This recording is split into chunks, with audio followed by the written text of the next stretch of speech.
যিনি আমার ক্যান্ডিডেট ছিলেন, তিনি বক্তব্য দিয়েছেন বিএনপিকে খোঁচাখুচি কইরেন না।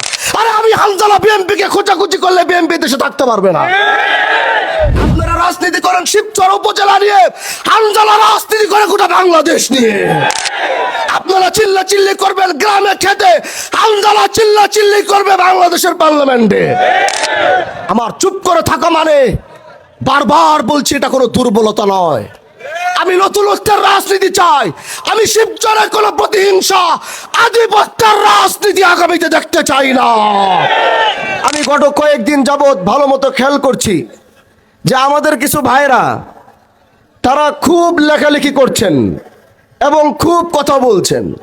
তারা অন্য কেউ নয়, তারা আমার শিবচরের বিএমপি ভাইয়েরা।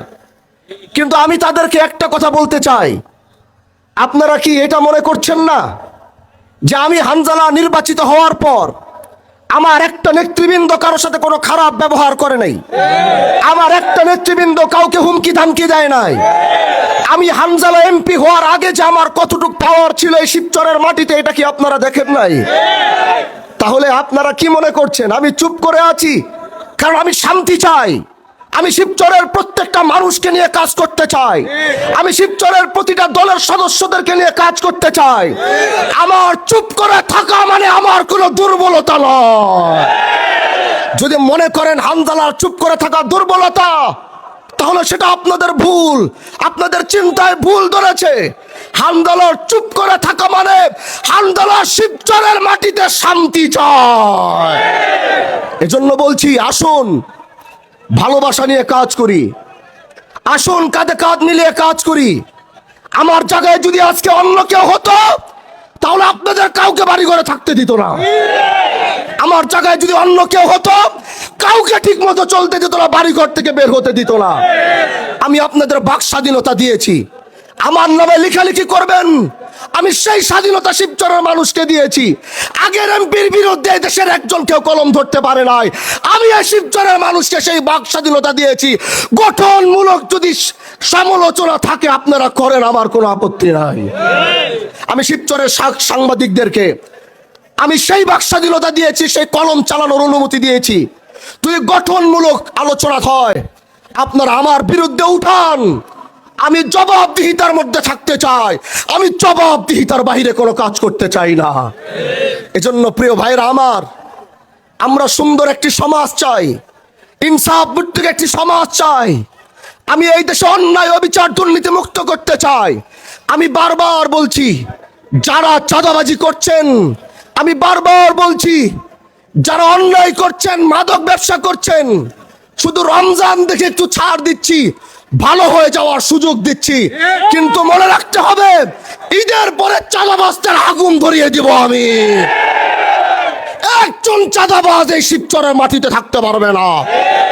বাস স্ট্যান্ডে নিজে গিয়েছি, বারবার সময় দিচ্ছি, সুযোগ দিচ্ছি। আমি সময় আর সুযোগ দেওয়ার কারণ হচ্ছে, আলহামদুলিল্লাহ নির্বাচিত হওয়ার পর এদেশের 50% মাদক ব্যবসায়ী আর চাঁদাবাজি কমে গেছে।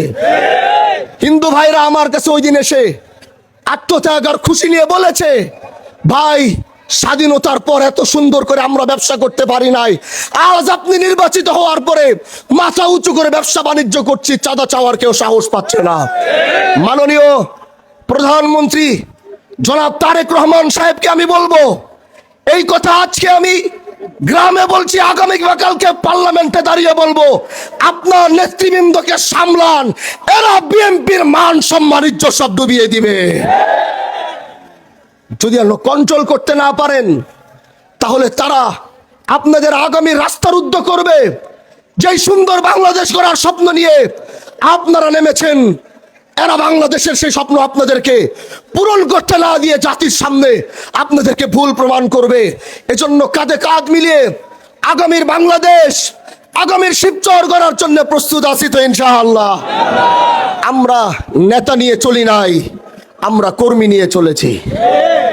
আমাদের পাওয়ার কোনো নেতার মধ্যে ছিল না, আমরা সাধারণ জনগণ নিয়ে চলেছি। আর আমরা যে বিজয় হয়েছি, এটা সাধারণ জনগণ নিয়ে বিজয় হয়েছে, কোনো নেতা নিয়ে নয়। শিবচরের মাটিতে বড় বড় দলগুলো একসাথে হয়েছিল আমাদেরকে বৃদ্ধাঙ্গুল দেখানোর জন্য, কিন্তু শিবচরের মানুষ তাদেরকে বৃদ্ধাঙ্গুল দেখিয়েছে। তাহলে 32 বছরের রাজনীতি টাকার মাধ্যমে অর্জন করি নাই। 32 বছর আধিপত্যের রাজনীতি ভেঙে দিয়েছি। এটা কোনো টাকার মাধ্যমে নয়, এটা একমাত্র ভালোবাসার মাধ্যমে করেছি। এজন্য প্রিয় ভাইরা আমার, আগামীতে এই শিবচরে কি হবে, শিবচর কিভাবে উন্নতি হবে, শিবচরকে কিভাবে চালাতে হবে, এটা আমি হানজালা একলা নয়, এটা আপনাদেরকে সাথে এবং পাশে নিয়ে করবো ইনশাআল্লাহ। সাথে থাকবেন তো?